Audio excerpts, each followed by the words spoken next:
পূজ্যপাদ স্বামী ব্রহ্মানন্দ সংকলিত শ্রী শ্রী রামকৃষ্ণ উপদেশ। এই গ্রন্থটি উদ্বোধন কার্যালয় থেকে প্রকাশিত। সেখান থেকে কিছু কিছু পাঠ করে তোমাদের আমরা শোনাচ্ছি। আজ আরেকটি অংশ পাঠ করে শোনাব। বিষয় আত্মজ্ঞান। ঠাকুর একদিন তার গুরুদেব তোতাপুরীকে শুধোচ্ছেন,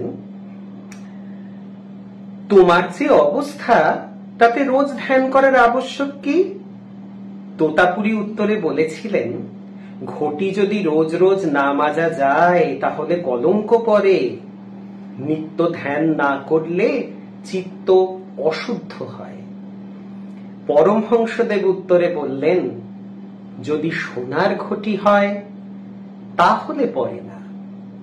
অর্থাৎ সচ্চিদানন্দ লাভ করলে আর সাধনের দরকার নেই।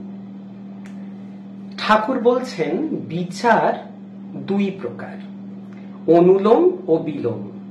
যেমন খোলেরই মাঝ ও মাঝেরই খোল। আমি বোধ থাকলে তুমি বোধও থাকবে। যেমন যার আলো জ্ঞান আছে তার অন্ধকার জ্ঞানও আছে, যার পাপ জ্ঞান আছে তার পুণ্য জ্ঞানও আছে, যার ভালো বোধ আছে তার মন্দ বোধও আছে।